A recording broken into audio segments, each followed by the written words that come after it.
అందరికీ నమస్కారం. ఈ వీడియోను స్కిప్ చేయకుండా చివరి వరకు చూస్తారని ఆశిస్తున్నాను. ఈ వీడియో గనక మీకు నచ్చినట్లయితే లైక్ చేయడం మాత్రం మర్చిపోవద్దు. ఇంకా ఈ ఛానల్ని ఎవరైనా సబ్స్క్రైబ్ చేసుకోకపోతే దయచేసి సబ్స్క్రైబ్ చేసుకోండి. వెంకటేష్ అనే యువకుడు రాయలసీమ ప్రాంతంలో చిన్న గ్రామంలో జన్మించాడు.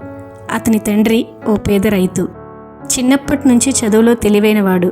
కానీ పేదరికం వలన స్కూల్కు అన్ని రోజులు వెళ్ళలేని పరిస్థితి అతనిది. ఇంటి పని, పొలం పని, చదువు అన్నిటినీ బ్యాలెన్స్ చేస్తూ జీవనం సాగించాడు. అతని తండ్రి నిత్యం చెబుతూ ఉండేవాడు, నాయనా, ఇప్పుడు మన పరిస్థితి బాగోలేదనుకో, కానీ ఈ జీవితం శాశ్వతం కాదు. నీవు కష్టపడితే, చదువుకుంటే కాలం మారుతుంది అని. ఆ మాటలు వెంకటేష్ మనసులో ముద్రపడిపోయాయి.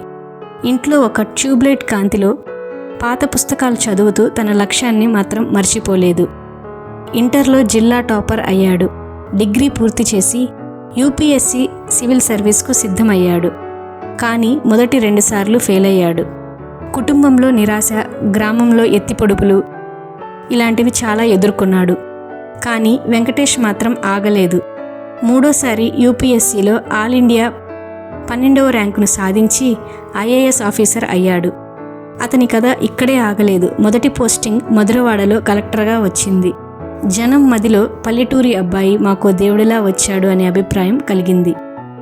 రైతుల సమస్యలపై స్పష్టమైన దృష్టి, ఆరోగ్యశ్రీ స్కీమ్ అమలు, పాఠశాలల్లో విద్యా ప్రమాణాల పెంపు, ఇలా ఎన్నో మార్పులు తెచ్చాడు.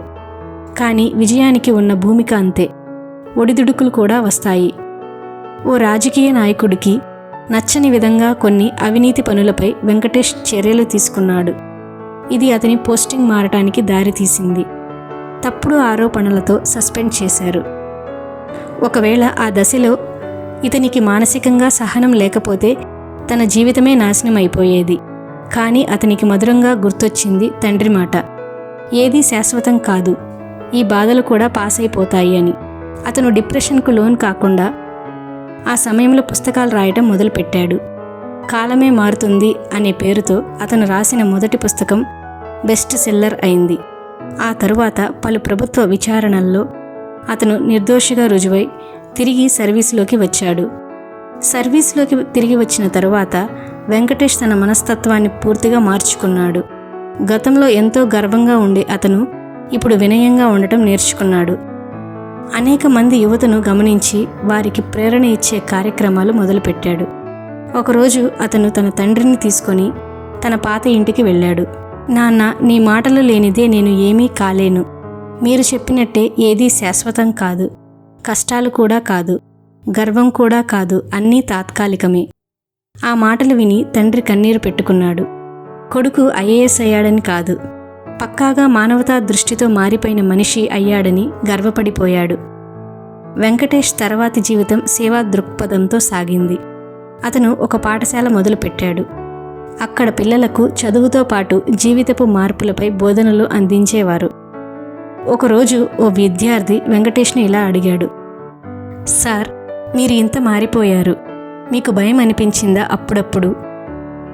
అప్పుడు వెంకటేష్ నవ్వుతూ ఇలా చెప్పాడు, ఓయ్ చిన్నోడా, భయం, బాధ, ఒంటరితనం ఇవన్నీ మన జీవితంలోని అడుగుజాడలే. కానీ నీకు తెలుసా, అవి కూడా శాశ్వతం కావు. ముందు నిన్ను నువ్వు నమ్ముకోవాలి, అలా ముందుకు నడవాలి. ఎందుకంటే మార్పే జీవిత నిబంధన. ఈ కథ మనకు ఒక స్పష్టమైన పాఠాన్ని నేర్పుతుంది. ఏది శాశ్వతం కాదు అని.